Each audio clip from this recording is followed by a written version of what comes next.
Hello, everybody, and I am here with Byron to do commentary of Nordschleife once again. And I'm not here. I am starting because we have a qualifying results order right there for you. Tobias Thurl, Henrik Andreasen, Max Simmons, Tyler Agelli. Hey, Tyler Agelli's back. Vic Vega, Martin Edmonds, Ricky Hervas, Takahide Mariuka, Mauricio Delgado, Andy Darnell, James P. Butler, Anthony DeBum, and Anthony Willis. Hey, I don't think, have we done Anthony Willis in Raceroom before? We've done him in ACC a couple times. I couldn't tell you. All right. Well, that's your grid.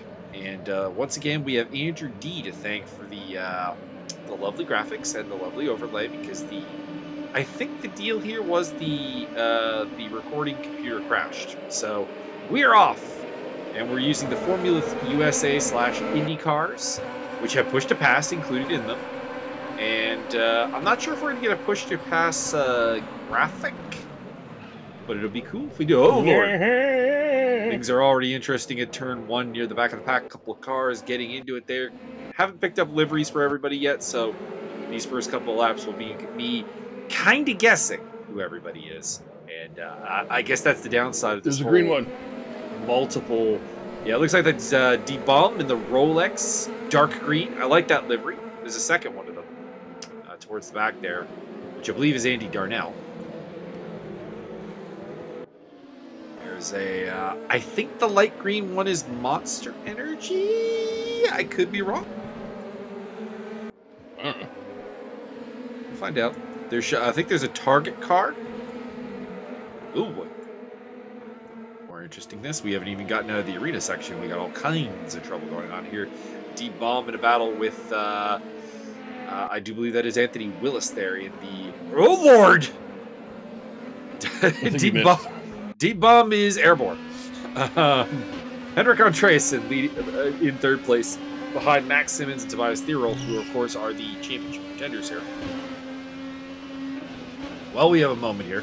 Thurl, of course, has won all 4 of the first races, so he's in a pretty good spot right now. If he, realistically, he just needs to not take penalties and get one more good result to wrap up the championship. And Max Simmons, who's been second in 2 races and third in another race, is trying to track him down, but the chances are fairly unlikely. So we may have a champion crowned after today, Byron. I doubt it, because I hacked the game files and disqualified everybody previously. Oh, well, that's good work. Spoiler alert.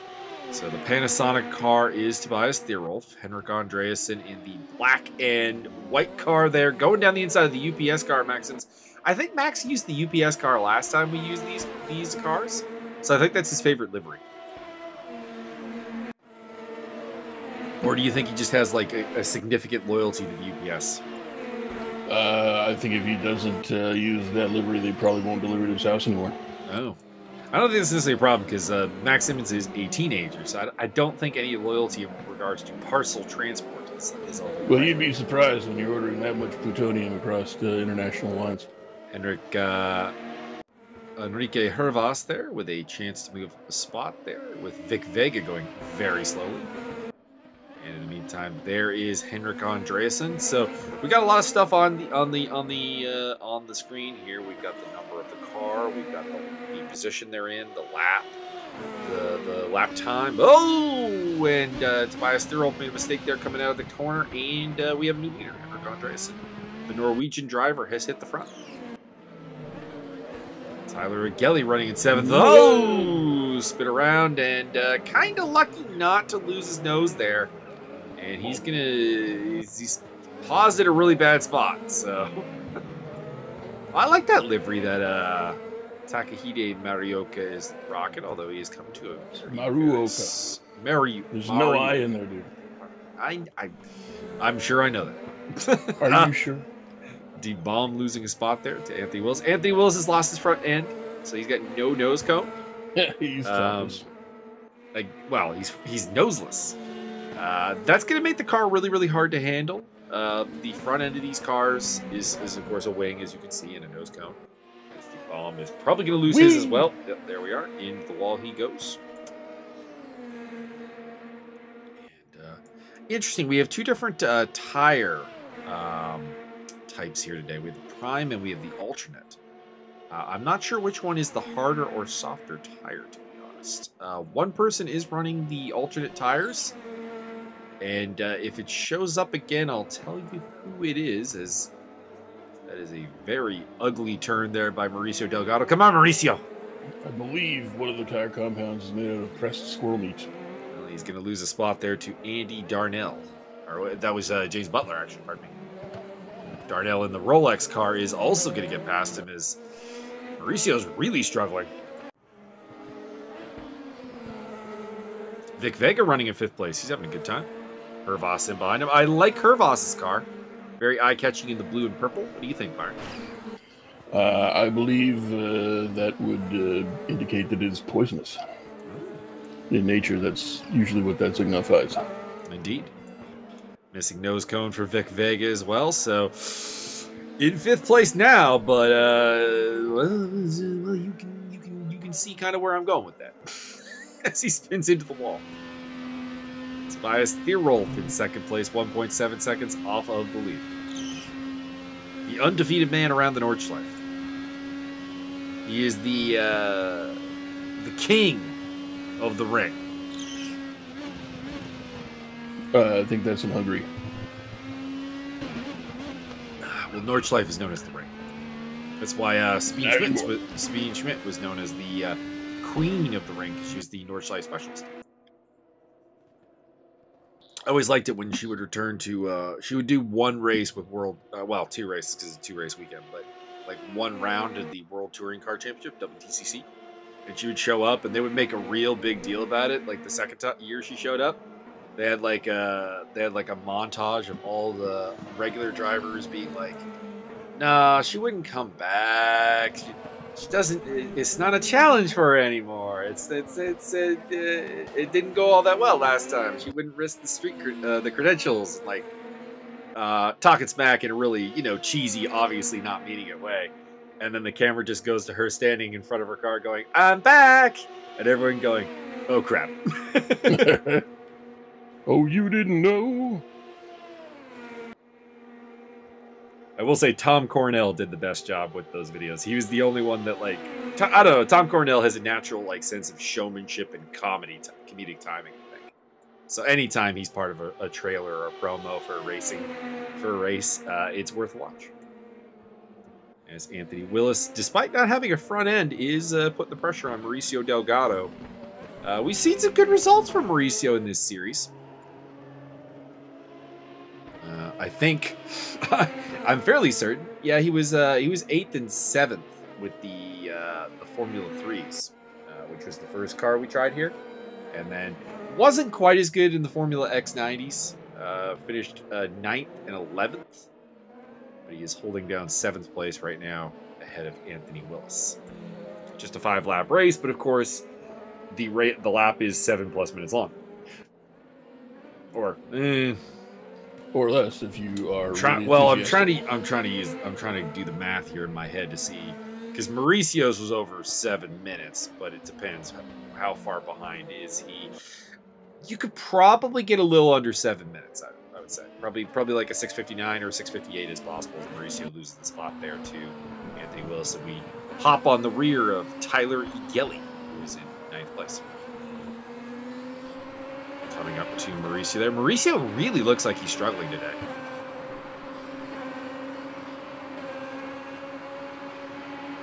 And Darnell and DeBaum are in the pits.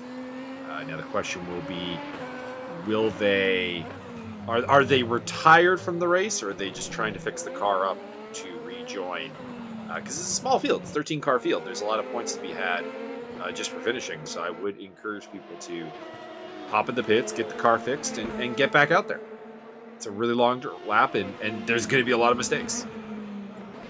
As Egelli is not really in a good place to overtake here, so he might be better off just, following Delgado, figuring out where he's weak, and then waiting for the big old straightaway there to make his move.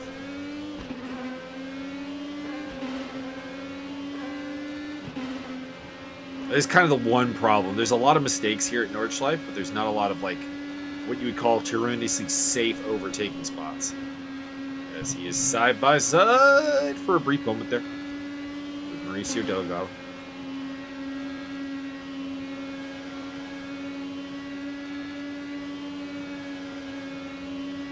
I hear that Tyler leads an egalitarian lifestyle. Mm. You know, stunningly, I think that's the first time we pulled that one out. Well, I haven't said it before. See who makes the overtake. Moving into 8th place. Do we have anyone new to the grid? Tyler Agelli has not raced in this series before, nor has Anthony Willis or Daibum, or Henrik Andreasen. So we have 4 newcomers to the field. A couple of veterans not here: Henrik Ermer, Bertrand Barrier, Demetrius Simeonitis, I'm not sure what his name was because it's only one word on the race app. Taunido? That might be a different name. No Andrew D. No Magic Kazchuk. And no Rene Ermer in the field here today.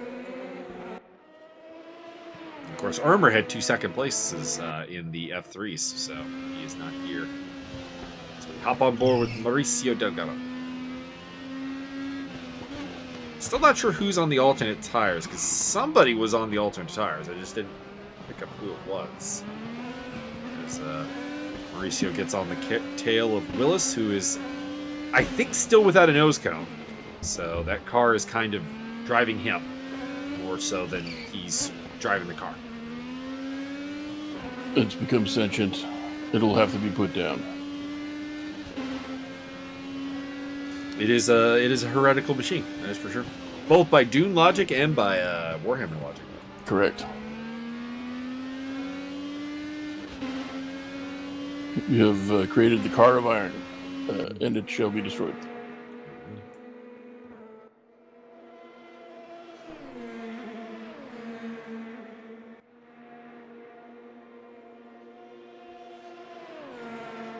Actually found some new Space Marine cinematics on the YouTube earlier today.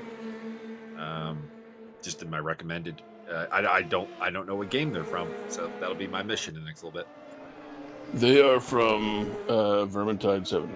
It's a bunch of it's like a Imperial military parade. It's a bunch of Imperial guardsmen walking, like, I don't know, like a couple hundred probably. And then behind them, like, you know, comes this line of Imperial Fist Space Marines who are, you know, like twice their size, twice their height, just kind of like bopping around like like they're on the dance floor almost as they're moving along. It's a bit weird. Enrique Herdovas on the tail of Martin Evans.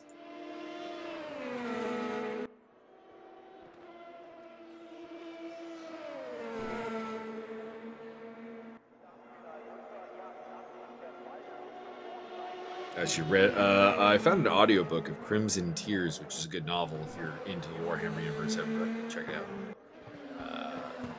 It's pretty good. There's a good bit where 2 of the characters face off, and it's this, you know,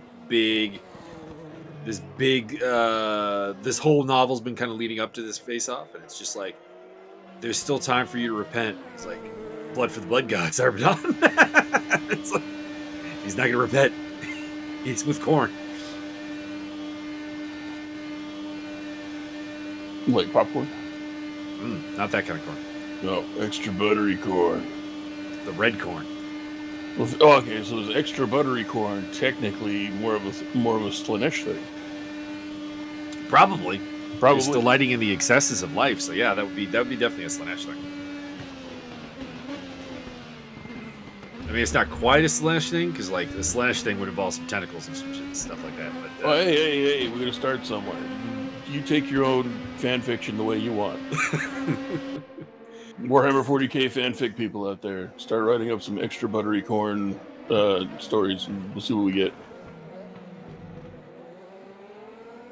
I don't know if you ever really want to go down the row of Slaaneshi fanfiction. Mia will be judging them and giving out VOC as a reward. No. I don't want it. The only Slaaneshi stuff that I really cared for was in the Caiaphas Cain novels, when they run into a Slaaneshi pleasure cult, and it's literally guys running up to get killed by Caiaphas. It's pretty hilarious. They're arguing with each other over who Caiaphas will kill. It's pretty funny.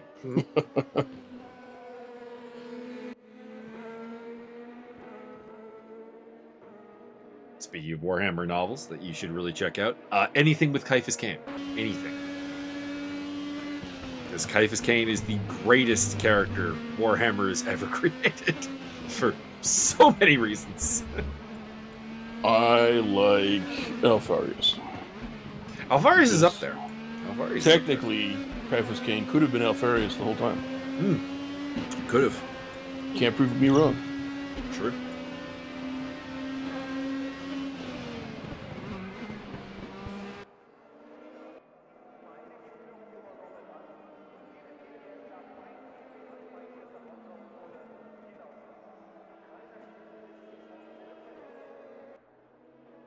Enrique Herdvas putting the pressure on Martin Evans for 4th place. The only real battle going on the track right now. Everyone else is divided by a couple of seconds. So we'll probably see a fair bit of it. As long as they're not divided by a couple of fifths, I think we're all right. Yeah. So I think it's Hervas that is on the alternate tire. So there we go. I'm not sure if the alternate tire is faster or slower. Because usually the deal with tire compounds, as everyone more or less should know, but in case you don't, softer tires are faster, the softer rubber compound, but they do wear faster. This makes me think that the alternate tire is probably the softer of the two, because we know Martin Edmonds is probably always on the harder tire because he's well aware that he murders tires. So. These are correct statements. I suspect if I knew IndyCar a little bit better, I would know for sure. But I think this suggests that the red sidewall tires, the alternate compound, is the softer, faster wearing, or faster tire, faster wearing. So like faster, just period. Like less lifespan and faster in speed.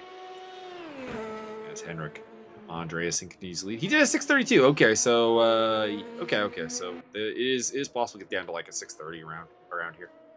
So my earlier statement of getting under a 7-minute lap being impressive is a little bit off. Although to be honest, still very impressive. This is a track where you'll see tremendous variance between lap to lap because it's 3 times as long as anywhere else in the race. 3 laps or 5 laps around here is the equivalent to about 15 around Spa-Francorchamps, which in itself is a really long track.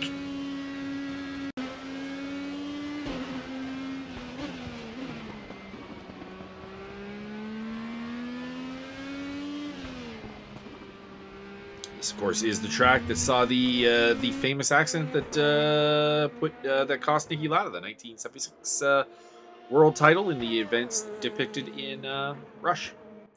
See, this is the stuff I really love about racing: the positivity and constant optimism. Oh, this guy got killed on this corner over here. He didn't get killed. He swallowed 93 liters of burning oil, and he came back 2 years later. That's true. His finger in a jar. Well, actually, in all fairness, Niki Lauda's story actually is one of incredible optimism because he came back 3 races later from a fiery wreck around Nordschleife that, by all means, could have, as Vic Vega overtakes Mauricio Delgado, by all means could have been fatal. But Brett Lunger and a couple of other drivers abandoned their own race to rescue him from the car. And he wound up... That's actually not true. They got out of their car so they could punch him. He actually took the title that season down to the final round at Japan, and James Hunt won the title. But under the modern F1 point system, Lauda would have actually won the title then. And he won the 1977 title right after that. So... A miraculous recovery, honestly, in a lot of ways, and a big part of why that Rush movie is so good. It's covering probably the most cinematic F1 season of all time. I mean, the only cinematic season of all time. Well, I mean, like just in terms of like raw cinematic potential. Like, if there was 1 year of F1 that is designed to be a movie, it's 1976. because nothing happened in the rest of the seasons. Well, that's not right. No. Oh, Gelly with the overtake. Gelly moving up into 6th place as James Butler makes a mistake. Butler has no front end, so that car is a handful. Aside from that, what other seasons would I? You can there's make a NASCAR movie out there that I keep meaning to watch. The Snake and the Mongoose. I'm not sure I'm familiar with that one. It keeps one of those things that you go down a Wikipedia rabbit hole and like every 6 months it pops up at me. Gotcha. 1986 season finale in Formula One would also be an excellent movie.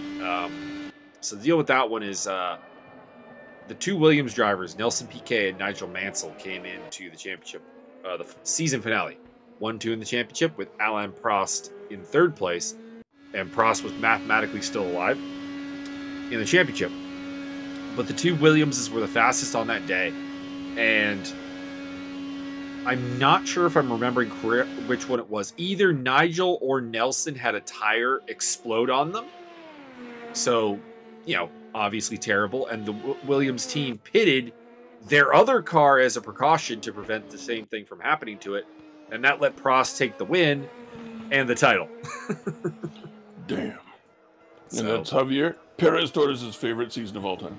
No. Javier Perez Torres has an irrational hatred of Alain Prost. That's not true. Hey, even he has admitted at this point that it's irrational. Well, there's a step in the right direction. James Butler in the pit line.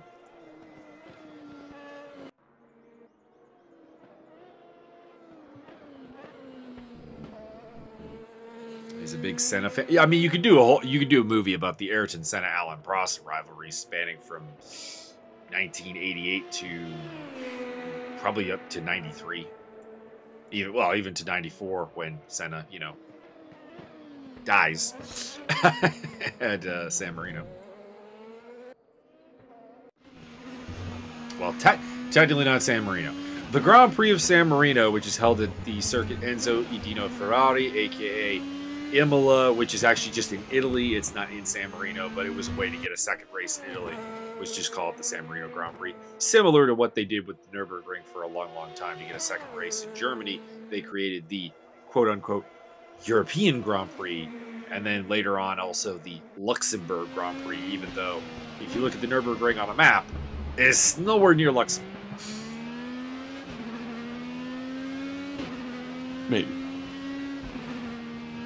Maybe Luxembourg was just bigger than you.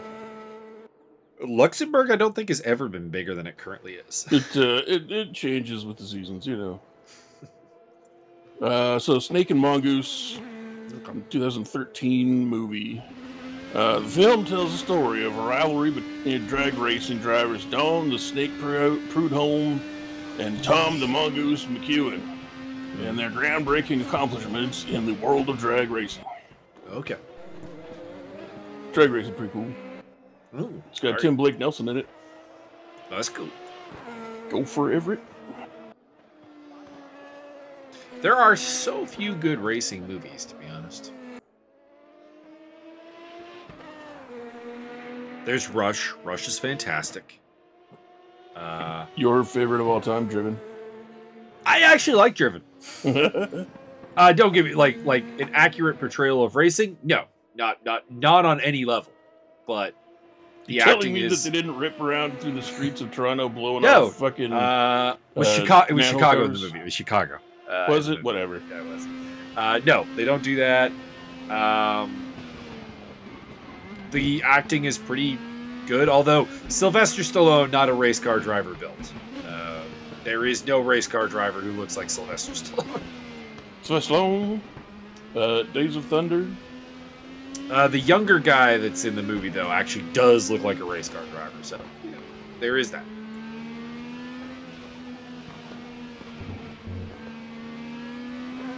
But the action is really good in it. Days of Thunder is a solid movie. Can't complain. I actually didn't mind. I didn't mind Kart Racer, but I was very young when I saw that, and I haven't seen it in since it came out in theaters. in like '04. So I might not in any way appreciate it now as Henrique Hervas is coming to a slowdown here. What's going on? Has he run out of gas? Yes. Maybe. No, he seems to be going again. Interesting. I don't know what's up with that. Slowdown penalty, maybe? Raceroom does have slowdown penalties. That might explain some of these very slow-moving cars. Taka is on the tail of Anthony Willis, so I think both of these guys have been into the pits for damage repairs and are now battling it out for 10th place. Although, if Willis has been in the pits for repairs, he's lost his nose cone again, so it's not great. Traded it in.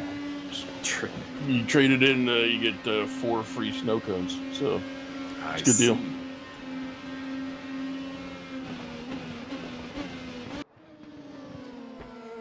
I see.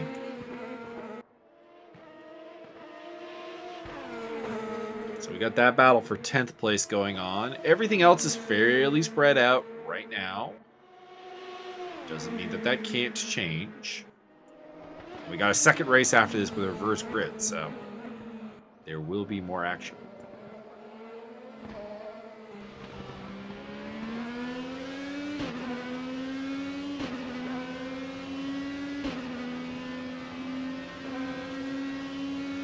There was a lady racer, I think was the movie. Casper Van Diem's daughter as the star.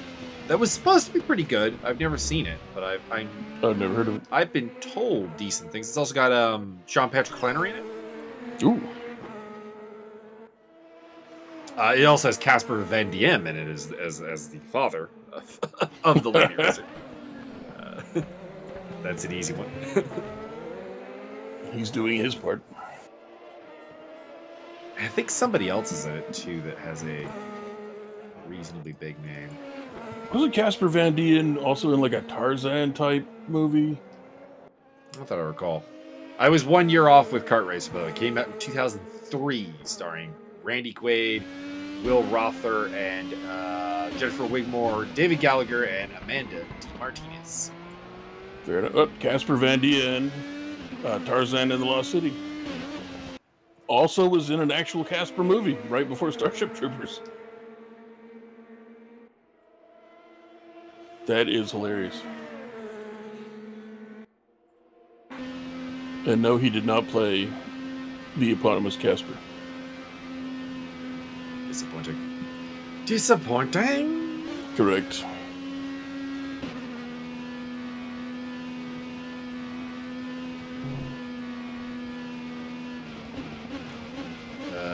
Well, Lady Driver may not be any good because it does not even have a Wikipedia page. Wasn't that song by Simon and Garfunkel? Starring Grace Van Dien, Sean Patrick Flannery, Jessica Moore, Casper Van Diem, and Matthew Joel Krenick, who is a name that probably means absolutely nothing to anybody, but if you saw a picture of him, you'd recognize him. He's one of those people that is kind of like generic heavy set nerd in like everything he's in. Nerds. Mauricio Delgado running in 9th place. And Vic Vega in 7th.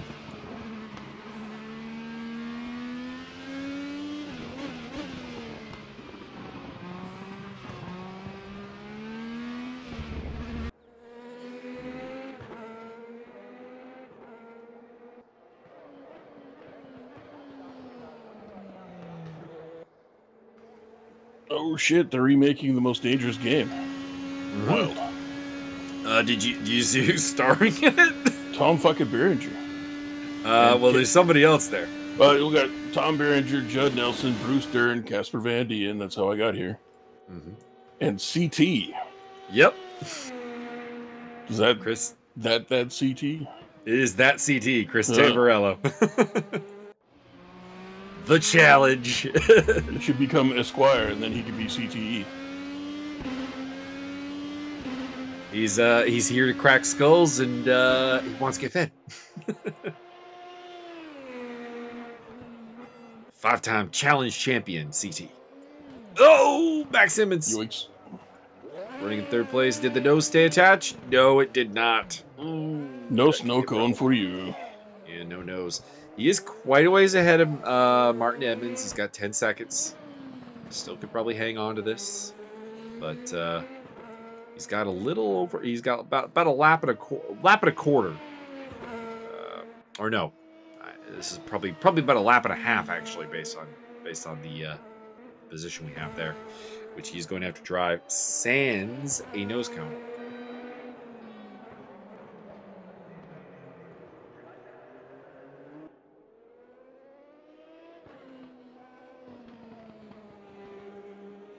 Yeah, I saw that remake randomly through Twitter telling me about it. I'm not surprised, since you stalk CT like it's your job. Really don't, actually. I looked at his Twitter like once upon a time, and it was kind of boring. So actually, he really didn't stick around.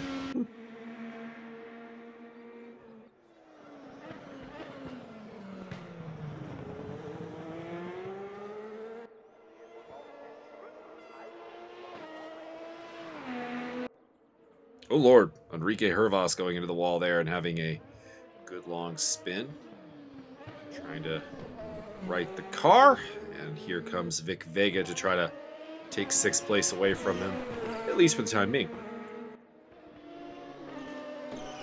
And, Vega has a currently in one-piece car. He pitted earlier, and that's paying off now as he can get around there and actually do a good job as Martin Edmonds closed the gap down to 3.5 seconds to Max Simmons. Looking for that podium. How's Martin been doing? He was on the podium at the first race in 3rd place, but took 4th in race 2. 4th again in race 3, and 5th in race 4. So he's had a really, really good series so far, and on pace for another 4th place here today. Maybe a podium in the Steel liveried car.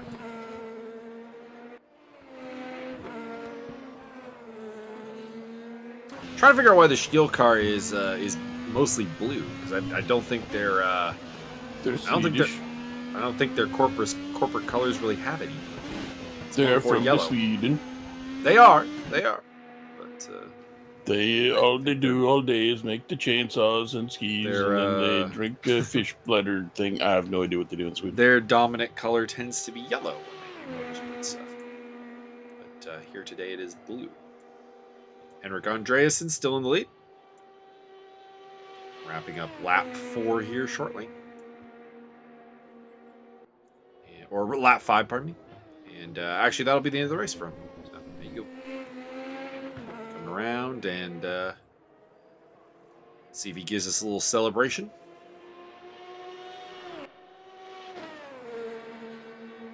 Not really. Tobias Thierolf in 2nd place. And Martin Edmonds does. It looks like he is going to pick up that podium because he gets by the UPS car, Max Simmons. And assuming he can hang on, he will have his 2nd podium of the series. Had one in the F3s, now one in the Formula Indy cars. The finale will be in the Formula 4 RX-17s. Or pardon me, the Formula RX-17s. There's no Formula 4. Round 4 with the FRX-17s. Which will also be fun because those are very, very powerful. Oh! Kind of forcing him off there. I'm good. I'm good with that. Well done. I mean, it's unstewarded, so I guess you get away with it.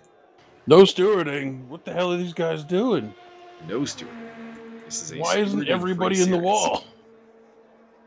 I think everyone ending up at the wall kind of on their own, probably. But it makes it not really required. That is probably a good call. Oh, Mike, I found another movie we should watch. Oh? Sharktopus versus Whale Wolf. I've actually seen that. Have you? It's really bad, but, like, good in a bad way at the same time. Casper Van Dien plays an alcoholic boat captain named Ray. Very nice. Tyler Agelli sees the checkered flag in 5th place. Good debut. And Vic Vega coming around in 6th right now. Vic's had a pretty decent campaign. 4th, 6th, 7th, 10th, and 6th. And a couple of cars won't see the checkered flag there, including Vega, Hervas, Butler, Delgado, and Taka. Anthony Willis retired at some point. See that? The 2 Rolex cars also retired. That is Steve Baum and Andy Darnell. He's got a 5-minute warm-up here. Oh, wait. Never mind. We're going right in. Thank you, Andrew D. And we are off for the 6th race of, or the 2nd race of round 3, the 6th race overall at Nordschleife. Formula Indy cars. And we're heading down to turn 1, and oh lord, like there's 4 wides going on. There's going to be a bit of pinch. The steel car there, having a little bit of getting pinched a little bit, but everything kind of sorting itself out. And at the front is Mauricio Delgado leading from Taka and Vic Vega getting in a second, side by side with Taka. Max Simmons in 4th place. Simmons had a good start in the UPS car. We have 11 cars on track. And it will be Simmons up into 3rd, maybe? Hangs on. Side by side through the, I forget the name of that turn, but it's, well, the turn they just went through is Warsteiner. But I forget what the, oh no, Taka in the wall. Taka why? Taka with a violent spin into the wall, and in a spot you don't normally see that. Delgado leads from Vega, and never mind. Vic Vega is like, sir, I'm in the lead. I'm in the lead. So he's in front, Delgado in 2nd, and in 3rd place is Max Simmons as they head into the actual Nordschleife. Simmons looking to make a move. James Butler 4th, Martin Edmonds 5th, Tobias Thierolf. Oh, little bit of grass there for Delgado, but he hangs on. Tobias Thierol, Tyler Gelly, Enrique Hervas, Henrik Andreasen, Taka, and I think we might have lost Anthony Willis. As Max Simmons moves into 2nd place.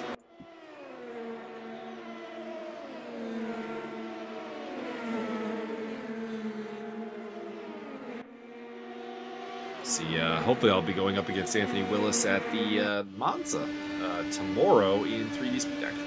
Oh, I thought you were going to go to his house and beat him up. That would involve going to Louisiana. Neat. That seems unlikely. Seems like a good idea. Tyler Agelli looking to make a move here on Tobias Thierolf. Tobias Thierolf looking to make a move on James Butler. So Butler is currently at the head of a very, very dangerous train.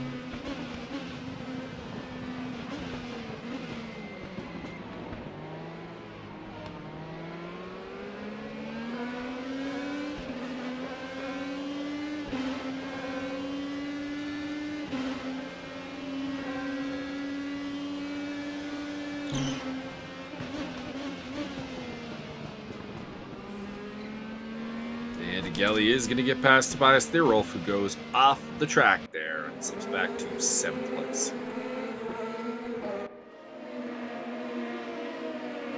So Thierolf with 4 wins and a 2nd place to his name over the 5 races we've had here. The championship is largely his. Just needs to get a decent result here today.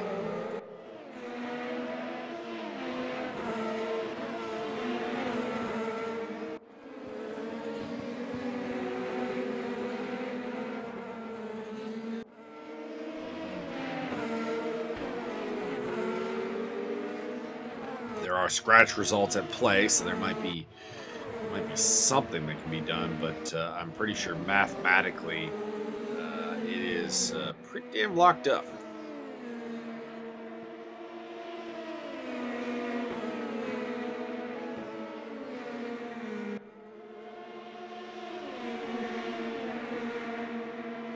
There is a user here. Apparently. No longer. I wonder if that's maybe the other commentary team trying to do something. Martin Edmonds going side by side and gets the job done into third place there. That was a hell of an attempt of an overtake. It was Jeremy Reeder, apparently. Fair enough, because I'll just keep an eye out for everybody else if they're showing up, and I'll drop them in that room. That works. Note to people, if we're recording, don't do that.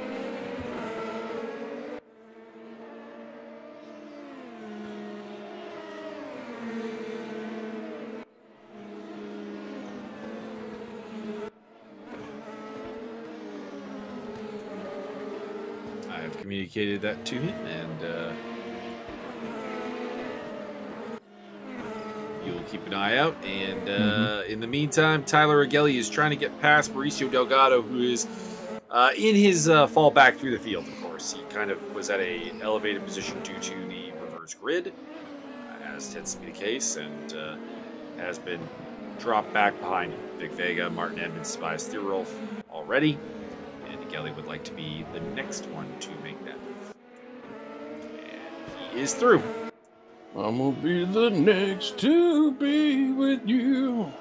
Henrik Andreasen, who won the first race, is shown in first place, and I don't think that's the case. Because Taka is shown in second, and no, definitely not the case. So we got something weird going on with the timing here. Mauricio having some troubles, and I think Enrique Hervas is going to find his way past rather shortly, along with Henrik Andreasen. Get it, rookie. Meantime, Tobias Thierolf trying to get past Martin Edmonds. This is for third place, and I do believe that is accurate. Okay. I do believe that is indeed for third place.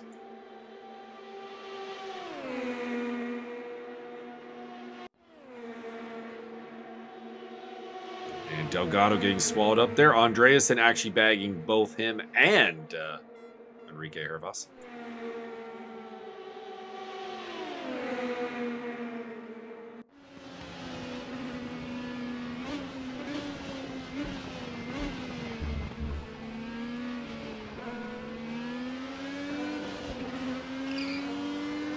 And there goes Hervas through as well. Mauricio just does not seem comfortable with the cars. Well, then I would recommend... back here at the first... Oh, big lockup. Yeah, but I would recommend he become more... He scared Hervas, though, and Hervas had his... what was the guinea pig's name in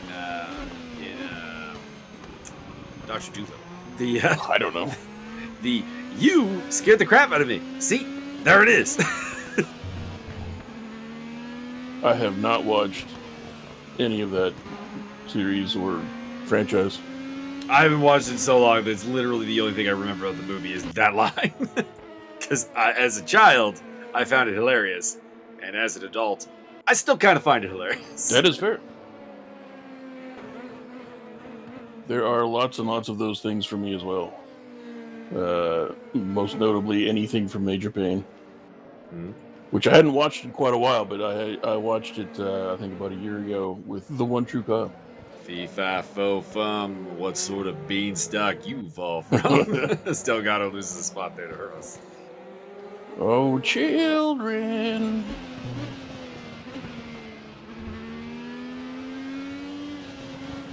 Henrik Andreasen on the tail of Tyler Agelli. Andreasen, race 1 winner, and the first person other than Tobias Thierolf to hoist the title here at the Nordschleife, that first place trophy.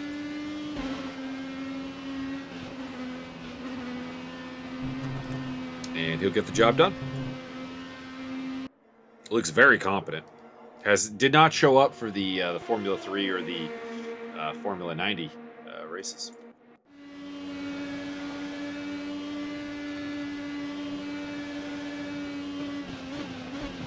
Which is a shame, because it looks like he may legitimately have been a guy who give Tobias Thierolf a run for his money. I thought they were driving. Well, a drive for his money then. Oh.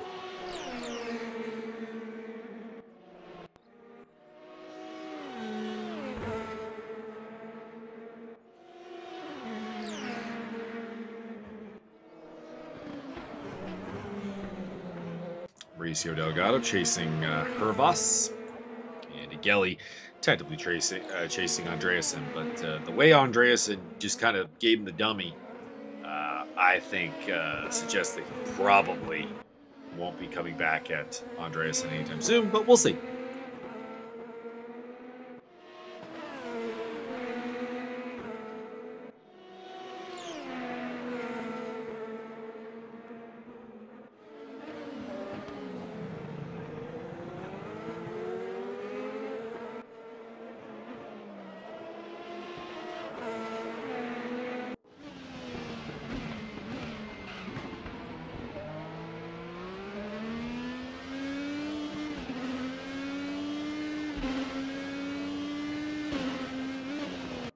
And then a wombat comes out of the sky and kills the driver. Looks like we lost James Butler from the race, leaving us with 9 cars.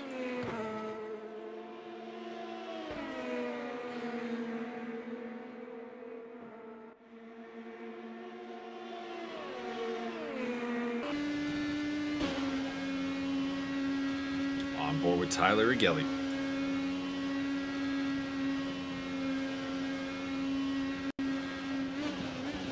Now with Tobias Thierolf in the side of the driver cam. He's running in 3rd place behind Simmons and Vega. Simmons is right there in front of him. Vega's actually got a pretty good lead, about 5 seconds over the two of them. He's having a really solid 2nd race here.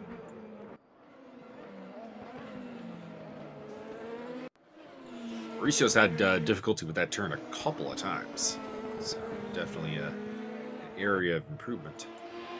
Well, if you're having trouble with one of them turns, my recommendation is just drift.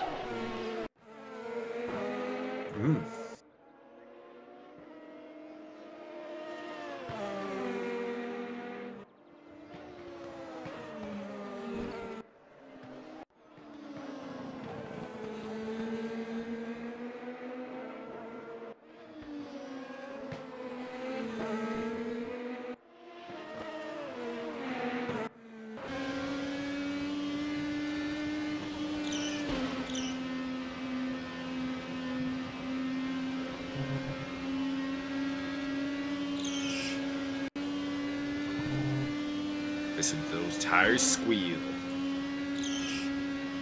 They sound like pigs. I want me some sausages. Well, Andreasen going side by side with Martin Edmonds and making the move.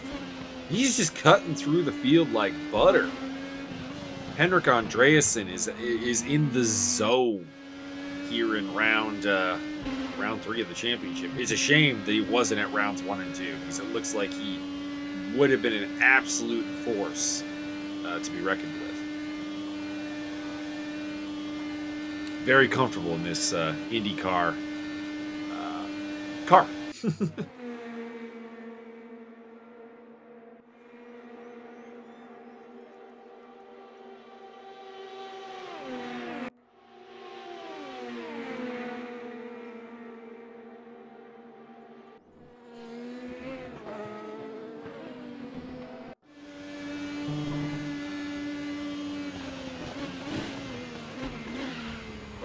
Big lock up there from Martin Edmonds. That will do no favors to his tire life.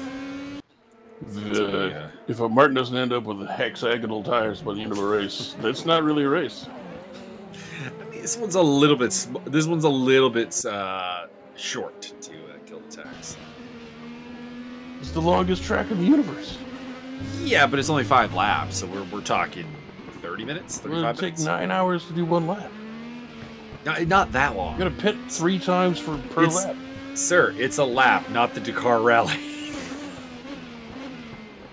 Why isn't it the Dakar Rally? I don't think there's not many games that have the Dakar Rally in it. They should have the Dakar Rally in every game. Halo, Mario Brothers, everything. I wonder if one of the Colin McRae rally games or Dirt Rally might have the Dakar Rally in it. It's possible.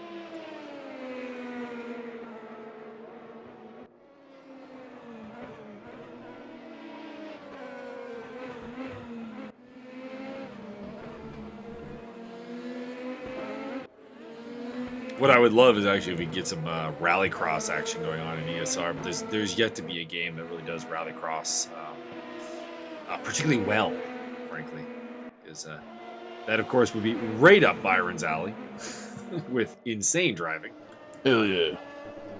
Tobias Therold puts the pressure on championship rival, but only in the loosest sense, Max Simmons.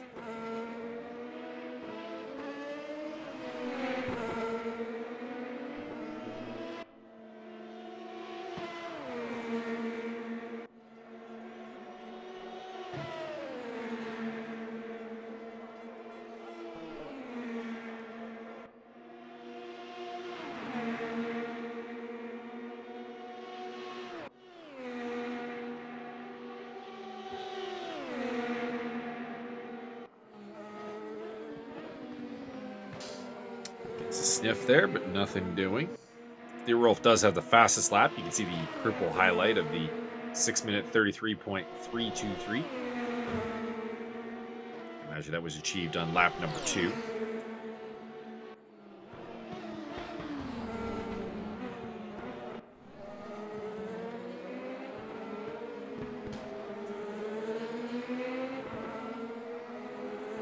Henrik Andreasen catching up in the background to them. That gap down under 3 seconds.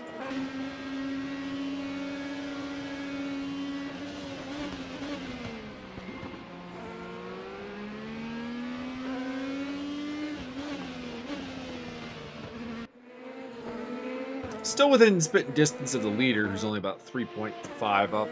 That in the form of Vic Vega. Victor Vega. The international man of mystery. Well, he is definitely an international man of mystery. I think there's more than one. Jules Winfield, probably up there. And Vincent the Vega. man known only as Giancarlo. Ah.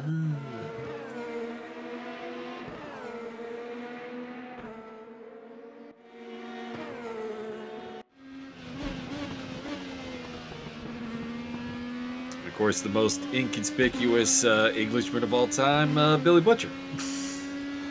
Perhaps.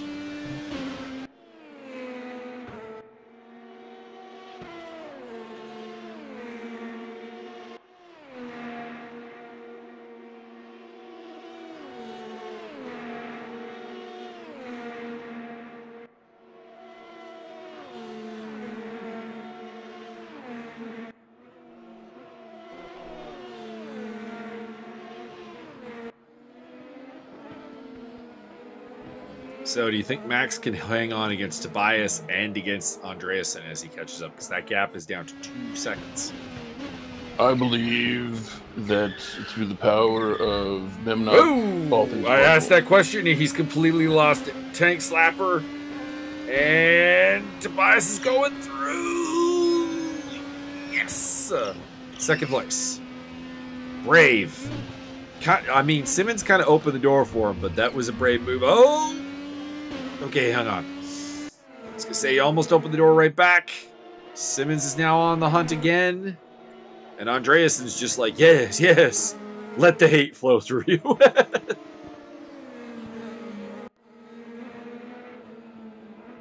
By the way, Andreasen taking the fastest lap now. 6 minutes, 32.14.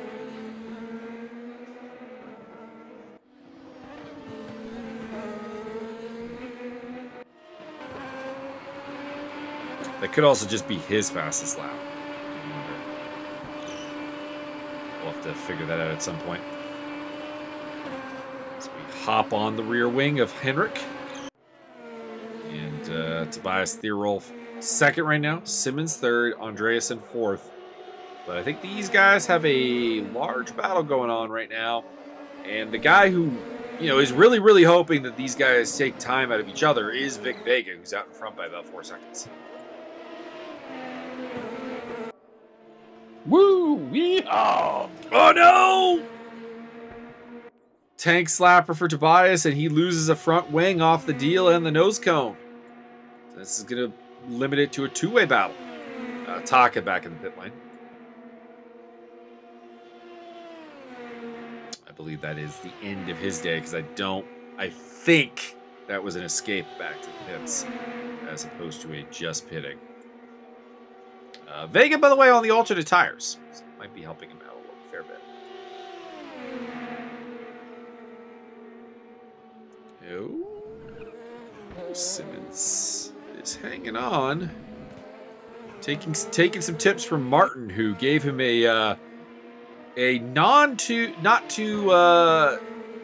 rather insistent invitation to the grass at the end of race 1. Welcome to the Lawnmower 5000. So we get onto the lap 3, but Simmons goes deep into turn 1, and Andreas is side by side with him through the Mercedes arena. Can he get the job done? Yes, he can. Andreas has been so smooth about getting through there. A little bobble there, but gets the job done. Simmons trying to come back at him into the Ford curve. Or I guess this is not the Ford curve. It would be the Ford curve at Nürburgring, but they cut the other way here at Nordschleife.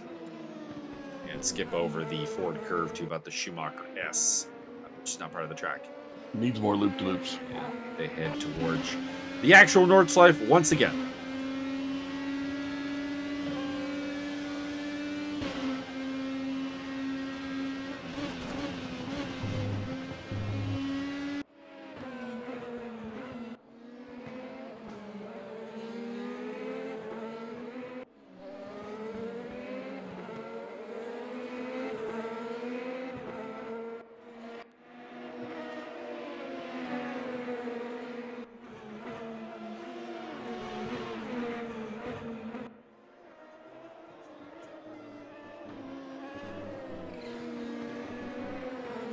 What's a bulwark? I think it's a wall. Why don't they just say wall then? Bulwark sounds kind of gay. I don't think you can call him gay. What? Giving you random entertainment quotes for people to figure out where they're from as we watch Max Simmons try to run down Henrik Andreas. Which I don't... Ooh. The gap to Vic Vega's gotten really, really small, actually. It's down to 1.2 seconds. So, did Vic make a mistake? Or are these two just that much faster than him? Are the alternative tires completely falling off? These are the questions going through my brain. And hopefully we'll get some answers. Mostly through supposition. And innuendo. Not so much innuendo, mostly supposition. Yeah, I mean, innuendo's more fun. It looks like maybe the alternate tires have gone off because the gap is still closing at a rapid rate. And the thing is while Andreasen was not in this mix before, Simmons wasn't this much faster than Vega before. So I'm looking for damage on Vega's car, but he's intact. Front wing is there, nose cone is there. And unlike tin tops, it's fairly easy to tell when an open wheeler is damaged. So has Vic Vega taken too much out of the tires? And will Henrik Andreas... Well, there's my answer. Andreas into lead.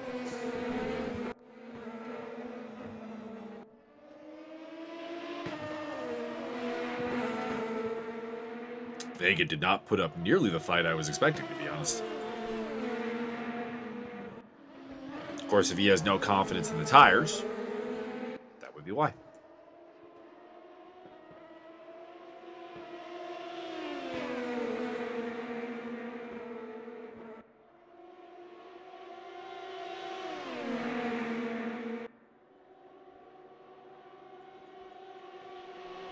Vega coming back at him.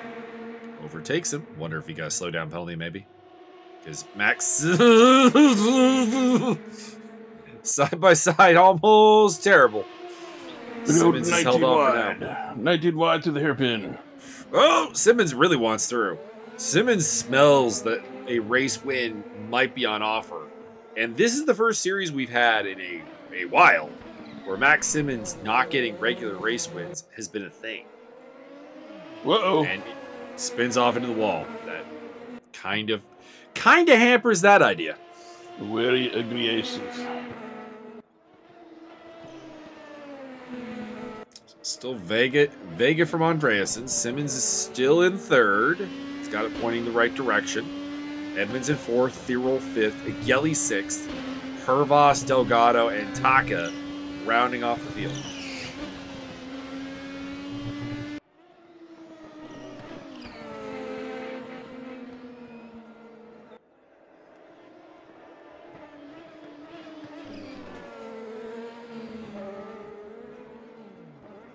And Andreasen goes in the wall too.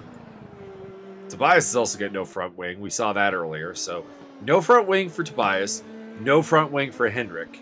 Simmons has been in the wall. We did not see if the car is intact. He's losing ground relatively rapidly. It's down to 1.1 seconds to Martin Edmonds.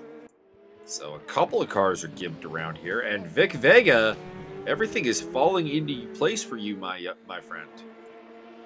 So Martin Edmonds is... Okay, Simmons has lost the front wing. Edmonds is battling with him again. These two were swapping paint for third place in race 1. They are doing it again.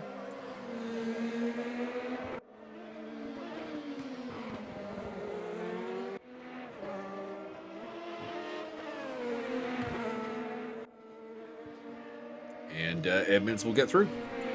As Simmons loses the track there. One more lap after this to go. And then we figure out who gets sacrificed on the altar in the pit lane. Oh, what god are we working with here? Let's just go with Satan. It's pretty classic. All right, classic. You know, gotta stick with the old reliable. I understand. I understand.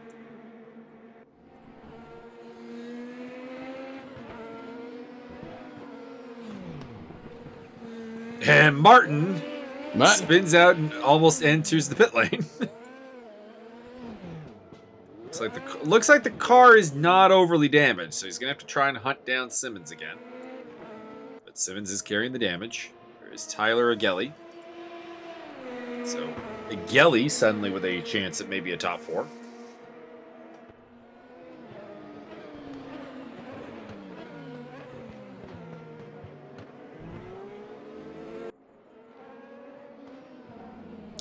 Vega 5. Oh, it's down, suddenly down to 4 seconds. I'm not sure if I trust that timing data now.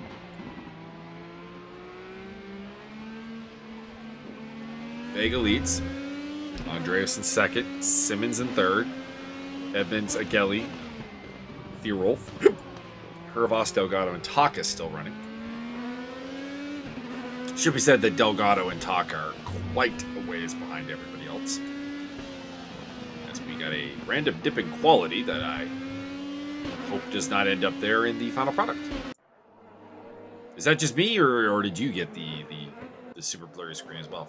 I did not see any particularly blurry thing. It cleared up, so I don't know. Maybe just on my end. I am going to go with it's probably because you live in a third world part of the world. But I don't, sir. Man, you're near Toronto. It's like a black hole of even Serbia is not third world. Technically, everything's third world because I saw that video on my recommended. I'm like, Byron will enjoy this.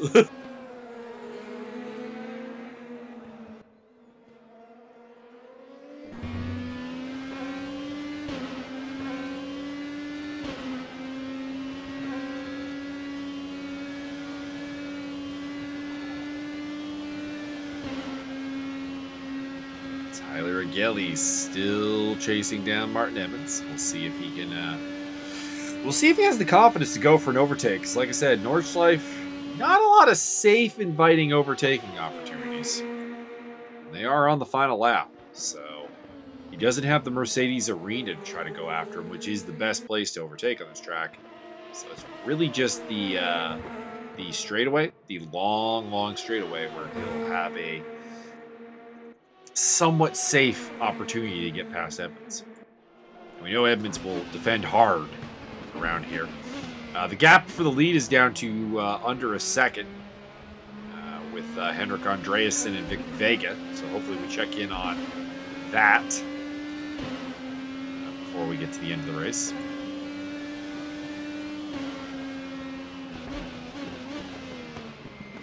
Oh, Martin off, and that's Agelli into fourth.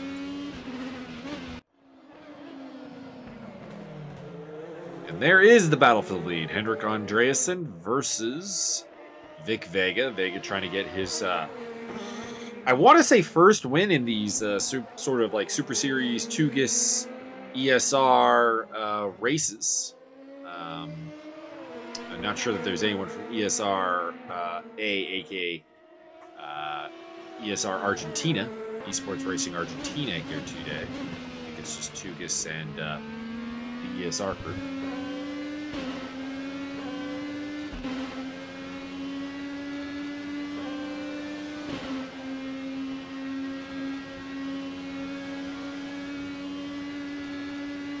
Andreas on the tail of Vega.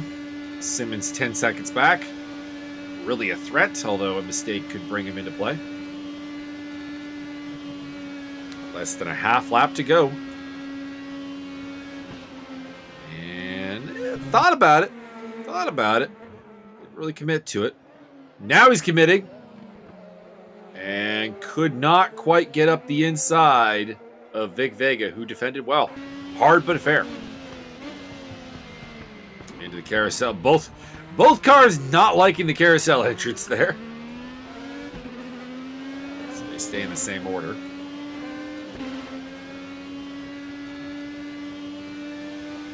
Edmonds is back on the tail of Agelli. That's down to less than a second. Battle for fourth place.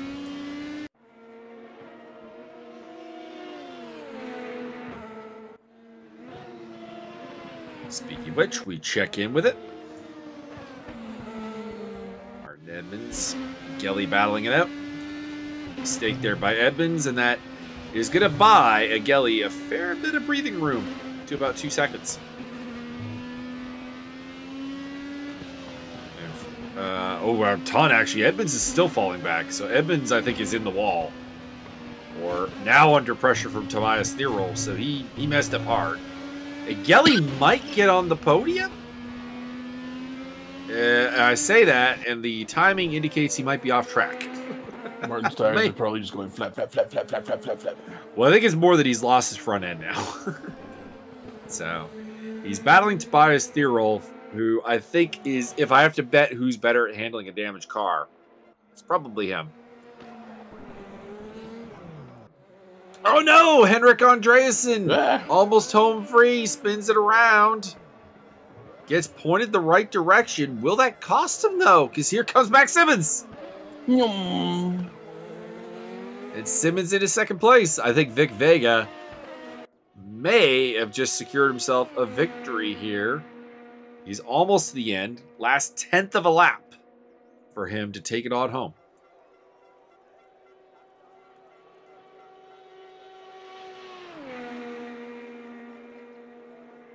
I think Taka has parked the car, but I think he's gone enough distance that he'll be classified.